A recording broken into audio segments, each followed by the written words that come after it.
You can type your message. Click inside the chat box and use your keyboard to type out what you want to say. You can type words, use emojis, or even ask questions. Once you've typed your message, press the enter key on your keyboard or click the send button. Your comment will then appear in the chat for everyone watching the live stream to see. If you want to send another comment, just type it in the chat box again and press enter or send. Your new comment will show up below your previous one.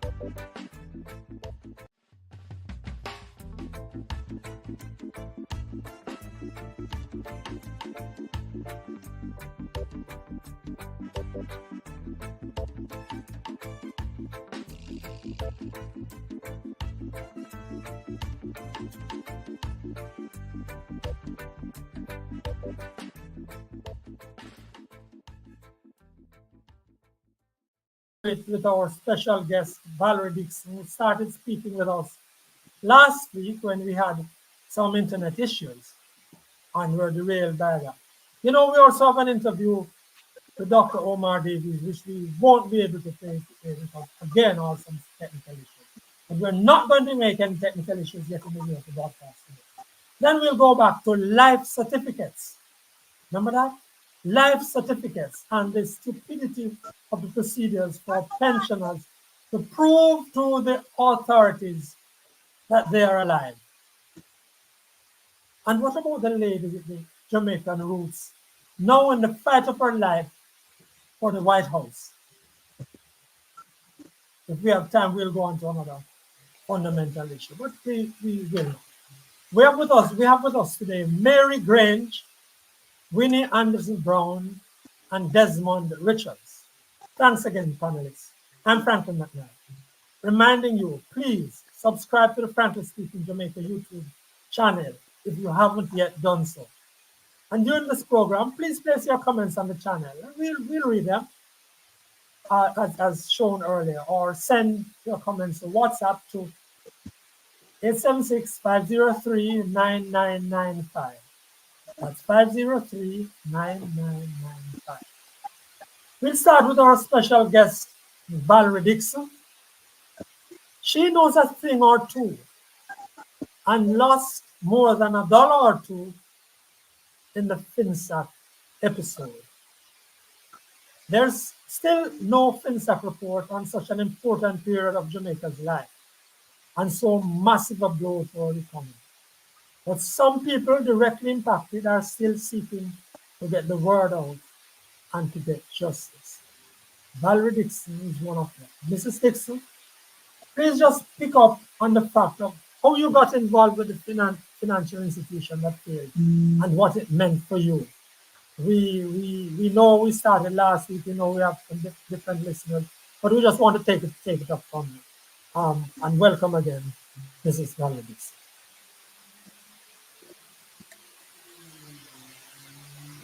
Are we hearing her now? On mute. She's muted. All right. Mrs. Dixon is muted. She's muted. You're muted. Muted. Unmute. Mrs. Dixon, go ahead. Unmute. Unmute. There it is. Yes. Is that any better now? Yes, Mrs. Dixon, please go ahead now. Go ahead. Yes. Good afternoon, everyone on the platform, and good afternoon to all your listeners, wherever they may be at this point in time of the day. Now, you say that I am to go ahead, but I'd just like to make it quite clear from the get-go that this monster called FINSAC is really like an octopus. It has so many tentacles, and each time you think you have chopped off one, it either grows back or another one grows to take its place, and as a result, you find that it is not the easiest thing to explain, because the architects of the company known as FINSAC, which is an acronym for Financial Sector Adjustment Company. This company was formed primarily to adjust, for whatever reason, the financial and the banking and insurance industries to be more precise. So, why was there this need to adjust the economy is something that is really quite interesting. But I do believe that everyone on the platform should have an idea as to what really caused us to be in this financial position that 25 years later, even though the taxpayers have paid as much as 150 million Jamaican dollars, and 25 years ago, you can imagine how much money that actually was compared to the devalued value of our dollar today. So by right, if the taxpayers have paid for such an inquiry, it is their right, I believe, to expect to get something in return, which should be a report on what took place at the inquiry. So if I may ask you, Mr. McKnight and other members of the panel, what exactly is it that we are here this evening wanting me to know, because wanting me to let... Right. What we want you to do is to try to focus on, we are trying to have your experience going, as you said last week.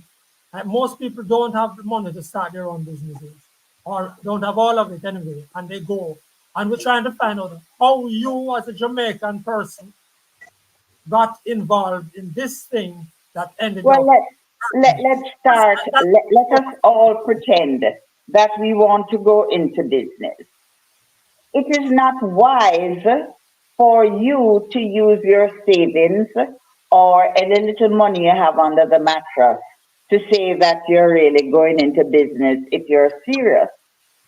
It is advised that there is a banking system, a banking and insurance industry, a financial industry that is there to assist you if you want to go into business or expand your business or to get into the import-export business, whatever it is that you want to do. You should really try and seek a loan instead of using your own personal cash to do so.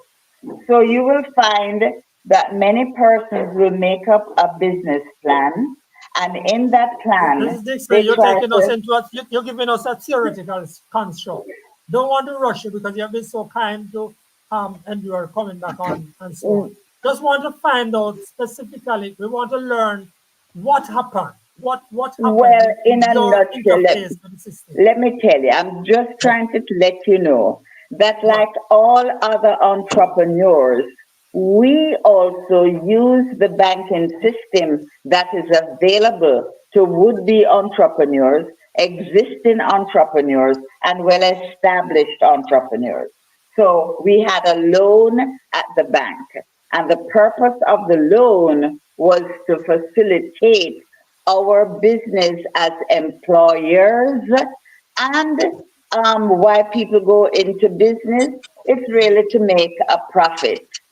So you go in with the intention that if you borrow money, you are going to run your business in such a way that you are able to add the bank charges, the interest charges, and all bank fees to your regular expenses like rent, telephone, electricity, miscellaneous, whatever. You are going to add them up together, and when you subtract them from your gross profit, you should be able to see a healthy net profit. If you're not able to do that, then it makes no sense. You're going to the bank to borrow money to run a business. If you're not able to make net profit at least, then your business may not be viable. So that is how most of us came in to being members or clients of the various banks and insurance companies. Now, I want to make it clear that not everyone has to use the banking system. There are some people among us who are so cash Mrs. rich. Dixon, Yes, sir. you're taking us down a theoretical I construct, am which, not taking it down any theoretical road, Mr. McKnight.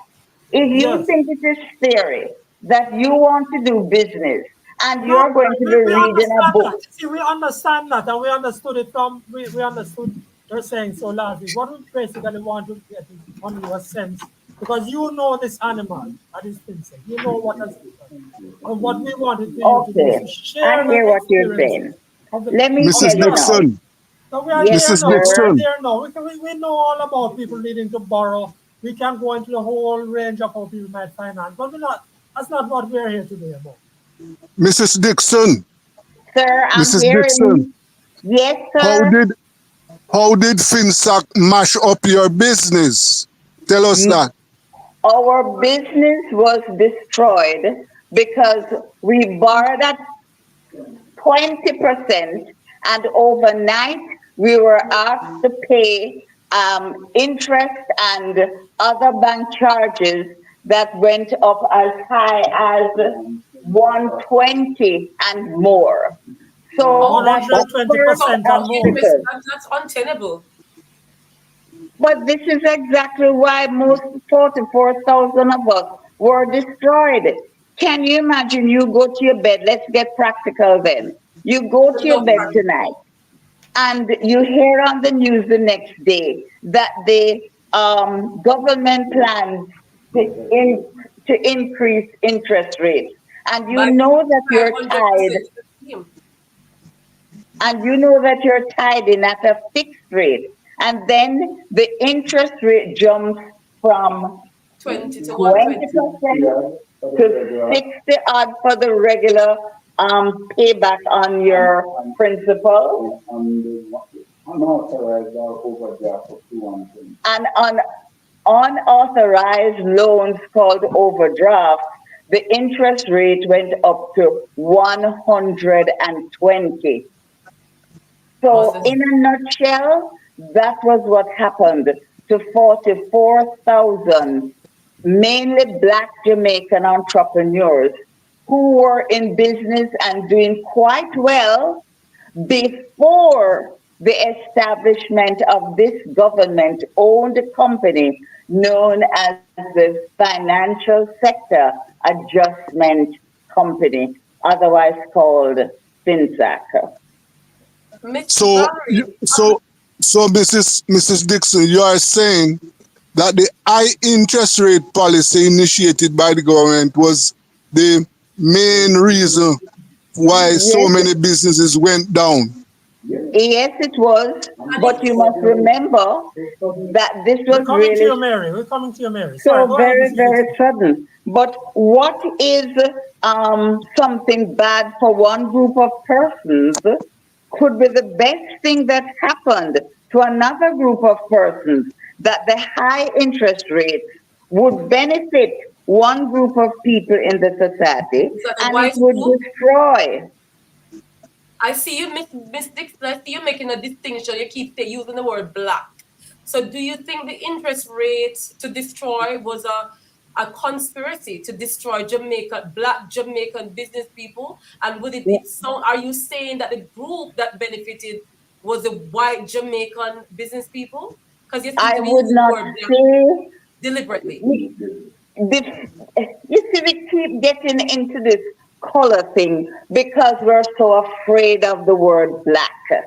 But the truth of the matter is that blackness, colorism, classism are facts of Jamaicans' way of life and for a number of countries in this world So I'm where asking you practically, that's what you're saying. I don't I want to am misinterpret saying what you're saying. practically that every time that the Black people who are the mainstay, the 90% of the country, make an effort to raise themselves up, to lift themselves up, there is always, of course, the economics just does not favor them. And there seems to be a permanent force in place that always thwarts the aspirations and the ambitions of this group of people who have been put in their place for 500 years and counting? Is it coincidental? I hear Right, you. so you leave a rhetorical question out there, Mrs. Dixon. We're coming back to you. Desmond had asked your question, but we know that there are some comments coming in, and we don't want to leave out those people who have been commenting. I wonder if Mhm. Winnie Yes. wants to run us some of those The, comments. And we're going to come back to you, Mrs. Dixon, specifically about how businesses were hurt or mashed up, etc., by this movement in interest rate that you pointed out. Winnie, can you give us some of Okay. those comments now? Oh, Mary. Mary's yes. on it. Mary's on it. Go, Uh, Mary. we have Jeffrey and we have Crystal. Welcome to the show. Thank you. Jeffrey is saying that basically saying that the taxpayers paid for the FINSAC report. So we should be privy to that report. And I agree. Crystal is saying that 92% inflation in 1992 was the fruits of FINSAC, and she's been very, what do you call it though? She's saying what a recovery initiative, sarcasm. So thank you, viewers, for posting your views. Keep them coming, and we will come back to your viewpoints in a minute. So I suppose this is what Ms. Dixon was saying, that interest rate, and I suppose if interest rates spiked, then of course inflation in the economy, it will also cause inflation in the economy. 92% is what the figures for 1992 were.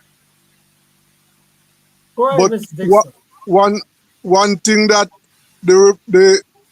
well, we don't have a report. What is on the website is not a report. Today, after so far we have had no report, the FINSAC report.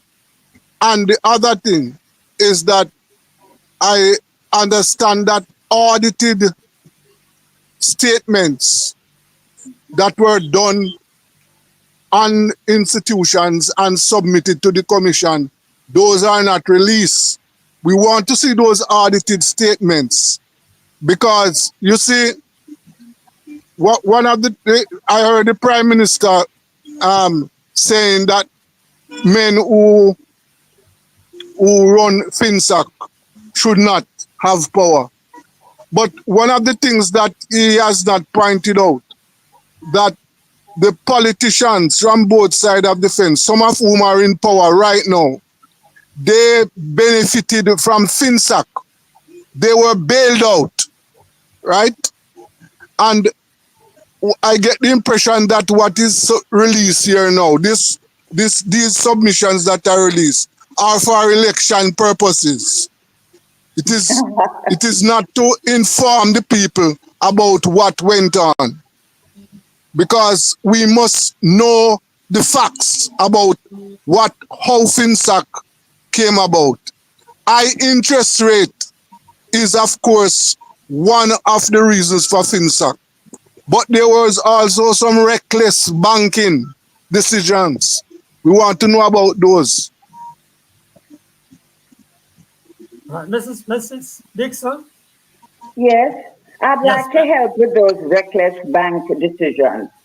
Go ahead. What really happened is that a lot of hanky-panky went on in the banks themselves, and these should never have occurred if FINSAC had carried out its mandate. People were using our titles, that is titles that were left in the bank as safekeeping for our loans, and people who were, it is alleged, were relatives of bank personnel, Bank used executives, our bank titles directors. to get, pardon? Yes, relatives of bank executives and bank directors. Yes, bank directors, used our titles to get unsecured loans for themselves, and to use our titles also and not give us any bank reconciliation or rather statements with which we could do our bank reconciliation. It is also a fact that many of us, Mrs. Dixon, just before you go there, yes, wasn't it what you call hanky-panky? Wasn't that mhm. going on before FINSAC? Wasn't there some things that happened within the banks, bad loans which were passed on down the stream, some levels of nepotism, some levels of directorships and executives Also, making loans down the line to others in the system. Yes, and unsecured and so on. interconnected banks as well, and Yes, other. interconnected banking. So Yes. what you are saying that it's FINSAC that should have stopped that, but that some of that That's happened right. before FINSAC. Some of that resulted in the state of play where something had to be done, and Dr. Davis will tell you that that thing that had to be done was FINSAC. Well, what happened, from my understanding, is that there was a particular banking institution that needed to have been rescued for whatever the reason, I don't know. That institution was floundering, and they established FINSAC to try and give it some stability. However, whatever was injected into this institution failed. And so FINSAC was brought into play to do adjustments in the industry, because due to liberalization, which is the free market system, it was almost like a spending spree within the financial sector. And FINSAC was supposed to have corrected these institutions that were no longer solvent, that is, their cash, for reasons that I can't go into just now, were gutted. They were gutted of their cash because of deliberate moves that were set about to destroy, for example, Central National Bank. That bank had, they were gutted of. That is an allegation, you know, Mrs. Dixon. I know. This is why I was asking. Everybody talks about what. That's an allegation with regard. And Yes, but if it can be proven, and if that it is can part be of the reason why proven, we so badly need the FINSAC report, not just but elements. you that could must be considered remember that based on newspaper articles, the then Minister of Finance, Dr. Omar Davis, praised Don Crawford and his bank for being so progressive, and that at the time it was one of the best financial institutions according to him. And that's quite right. You are correct in saying that. So what's her experience with that particular bank, Miss Yes. Valerie? Were Yes. you a victim of that bank, said bank? What about this? I'm just Did you have a personal trying to hear. experience? Are you speaking generally now, or was your experience linked to this bank with Mr. No, Crawford? my experience Which bank were you was linked to another bank that was destroyed. That is Which the bank is Workers' Bank. That one also went under. But the reason why Central National Bank was targeted was because of an incident that is in the public domain, where the Bank of Jamaica had some non-employees who were given millions of Jamaican dollars that they placed in the trunks of their cars to go out and buy foreign exchange from the people who received remittances, etc., abroad. And all was going well. This was secretly done, covertly done, until one of them was robbed of both car and money.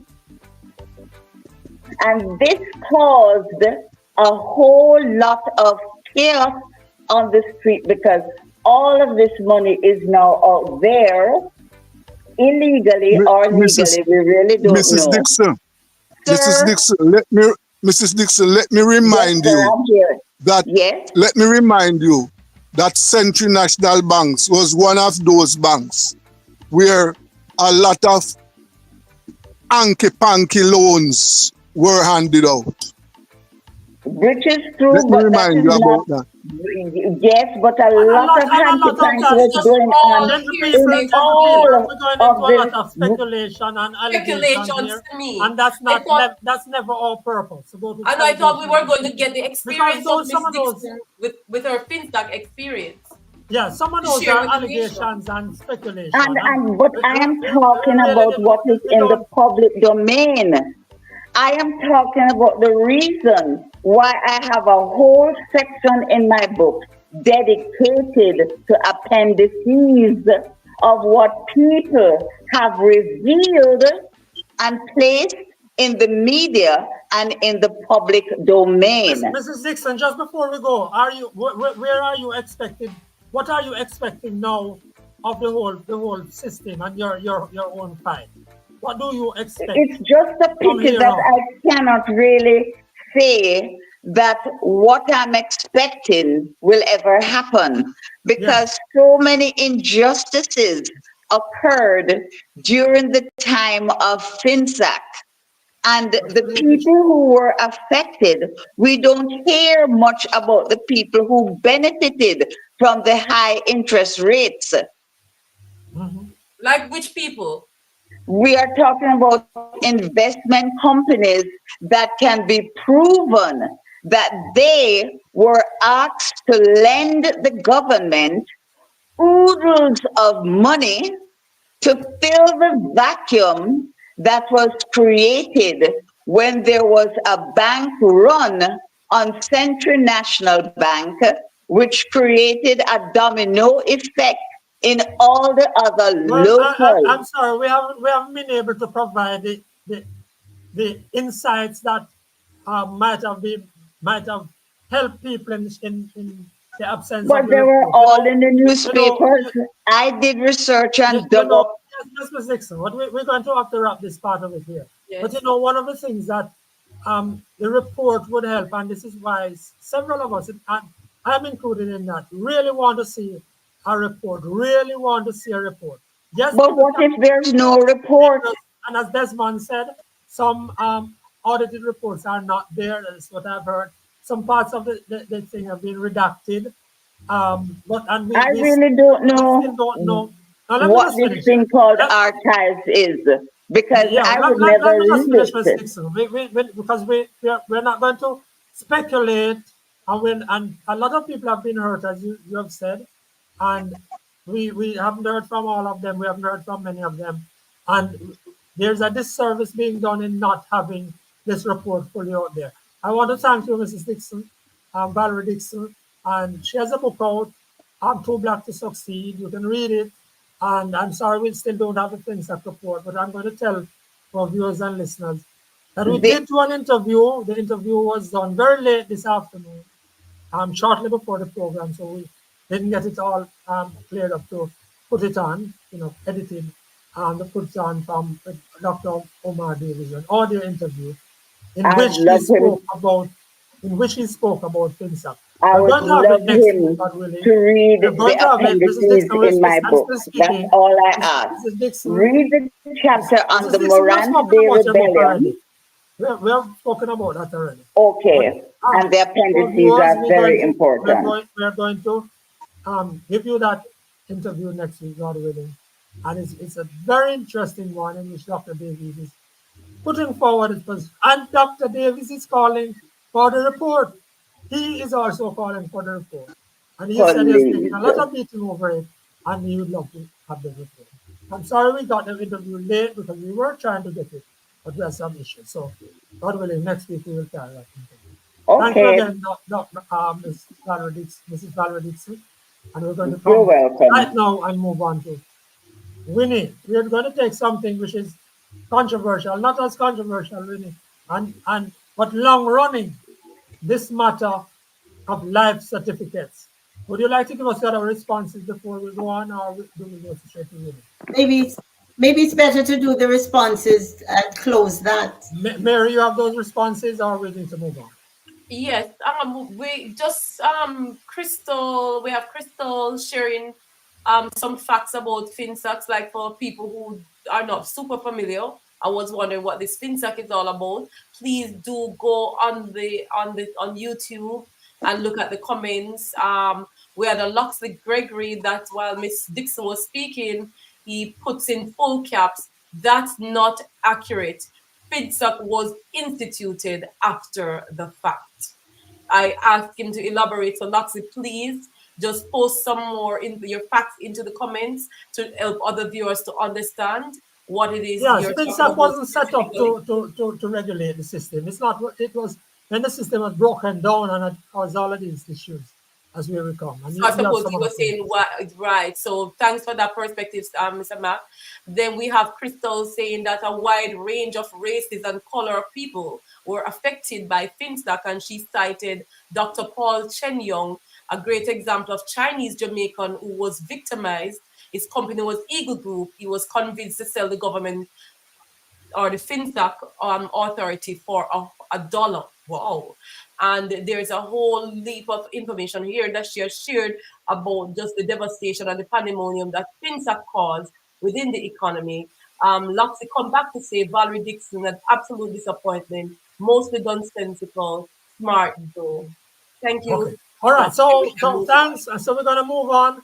Thank you very much, Mary. Thank you for taking those. And viewers, listeners, you can still send your comments and we will take them. And Desmond, you raised some very important points in that discussion too, including whether what has happened to the other reports, the other reports, there are some other reports which are not among those that we have now been told, not reports, but other statements and so on that have been taken that are not there.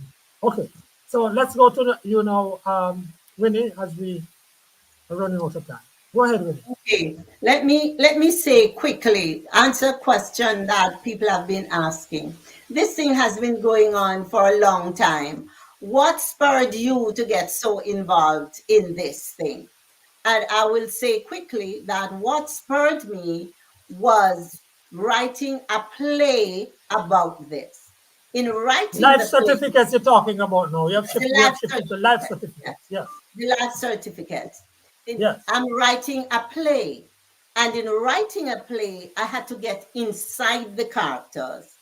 And while I was writing the play, the injustice dawned on me. So that is why I wrote the letter to the editor. And that is why it means so much to me.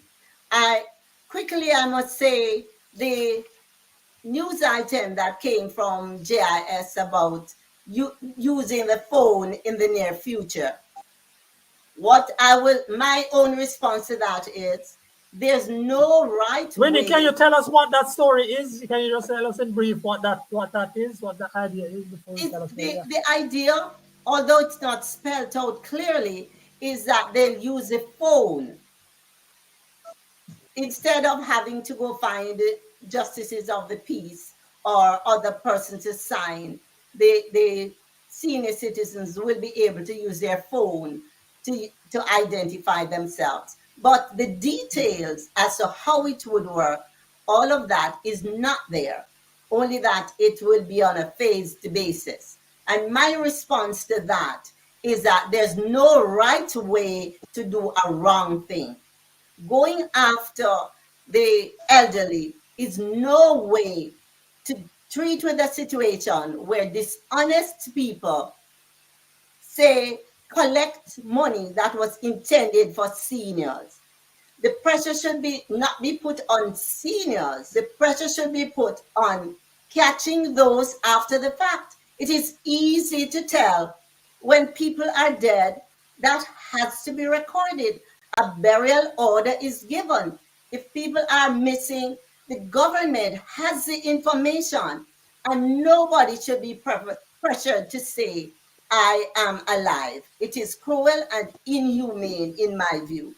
And from the responses that have come in, I can say that most people who have responded are not satisfied with what is purported to be a solution to the problem. And I'll just read one comment.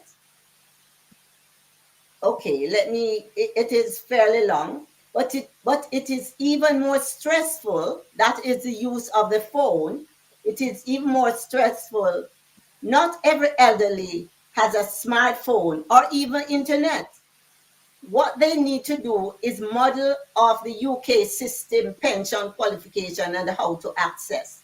It is foolish to implement a system built on technology that is not free nor available to all elderly, some of whom do not understand or have access to internet or phone. Why not link the system with the birth records and death certificate of each citizen? So let it be accessible locally via the parish office. That's what the local government structure are in place for. Cut out this damn rubbish. This is what this person says. And I endorse that message, Winnie. I endorse that message. That is why I begin by saying there's no right way to do a wrong thing. Because if the government have all of this database, why aren't they using it to serve the citizens of the country? They know when somebody dies. They know when somebody, I don't know what is missing. They have our age or everything. So what's this proving that you're alive? And just for viewers who have been seeing the picture of Senator Dixon, Senator Dr. Dixon on illustrations that we're using, is because she made some comments about the easing of the system, how they are modernizing, the government is modernizing the system, and the new measures that they are going to take. But they're not throwing out the death certificate idea. And we are saying the life certificate. You're right. You're right with the death certificate, you know, because you are dead. Life certificate. An error. Forgive me. I know it's an error. I know it's an error, but it is a Freudian slip because they pronounce you dead. They presume that you are dead.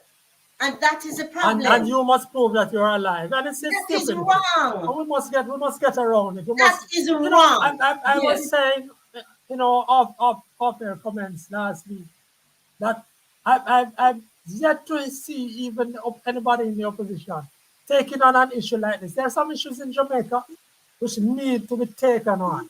They need to be taken on. And this is one of them. They will not take it on because they is one of them that should be taken on. It affects a lot of people. As Winnie says, it removes some people, their dignity for a lot of people. It causes hassles for a lot of people, and we must get past it. It is just not past right. it now. So am I understand, Winnie, am I to understand that there's a great deal of Jamaicans? There's a question, Mary, that I want to answer. It's flashed on the screen. What about the people who die at home? Yes. Everyone who dies at home must, their relatives must call the police. You can't. And most of them do, right?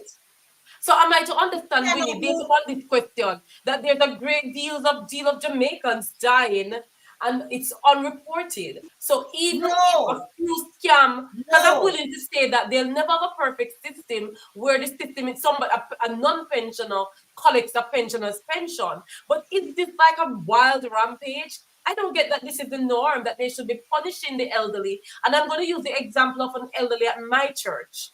Yes. She has her family and whatever abroad, but not even to say call them because the phone is such a struggle as you get older.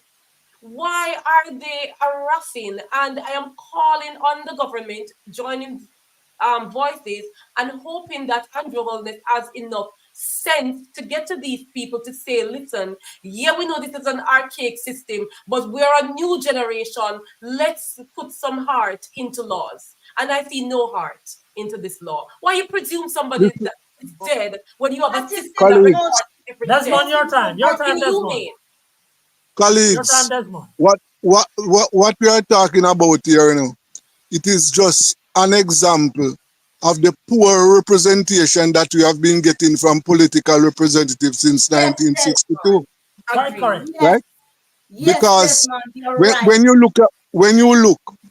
look and see, these are issues that members of parliament should be dealing with.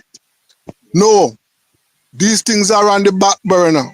Land for the landless, education for black people, health service, proper transportation system, employment, jobs. Now look at what happened last week at that hotel. I wonder if the minister I wonder if the minister know that the workers of Royalton is just one example. The entire tourists, workers in the tourist sector, they are being badly treated. Low wages, and bad working conditions, right? And I hope that the Minister of Tourism, well, I can only hope, because I know it will never happen. Because one of the things we must remember, after COVID, they had problems getting workers resign from the tourism sector, left, because of the conditions, the low wages. And the tourism sector can do better for the workers. But they are not doing it. And as I said, these issues which impact on the welfare of the ordinary Jamaican have been left unattended to. Thank you. Mary, we don't want to leave out the life certificates, but there are some comments there. Yes, it's about the life certificates. Through them quickly and let's move on. Yes. For you to wrap up. Welcome E. Phillips. It's saying that government is that the life certificate is not extraordinary. So I am asking which other country has such a law on their books. And even if they do, I'm going to say Jamaica is small enough, a small community, we don't need it. Jeffrey, modern day slavery is the hotel sector. Agreed with Brother Desmond. And Crystal said it doesn't have this because the archaic law in place that you want removed. When it is removed, fraud will increase because of an opportunity for profit, which will have been created. As Winnie said, I agree with Winnie. We can't make laws based on the criminals. We have to make laws based upon law-abiding citizens. The criminals are in the minority. Why are the majority suffering with the lawless, the few lawless? Well, Mary and all our colleagues, I'm so grateful to you. We can't take any of the other stuff that we did. I'm promising you all that we will have the interview with Dr. Davies next week. Winnie, we're going to keep hammering on this life certificate because people are constantly asking us not to leave it. We're going to keep going there. And Mary, you wanted to raise some issues about Kamala Harris today. We don't have the time. But my you question, still have Mr. next Mac, week. is what You favor still have next week, Mary. will we get from having a Jamaican president in the White Well, House? Because she's we're campaigning going to as a take it on Jamaican. next week. We're going to take it on next week. Yes, please tell me your Reminding you, views on please, to that. subscribe to the Frankly Speaking Jamaica YouTube channel if you haven't yet done so. Thank you very much for all of you for being with us this week. Thanks to Joshua Black for doing all the technical work that's been put in. And we thank Valerie Dixon, one of those affected by FINSAC, for being our guest this week. On behalf of Desmond Richards, Winnie Anderson Brown, and Mary Grange, Mary, we won't mix up your name, I'm Franklin McKnight. Until then.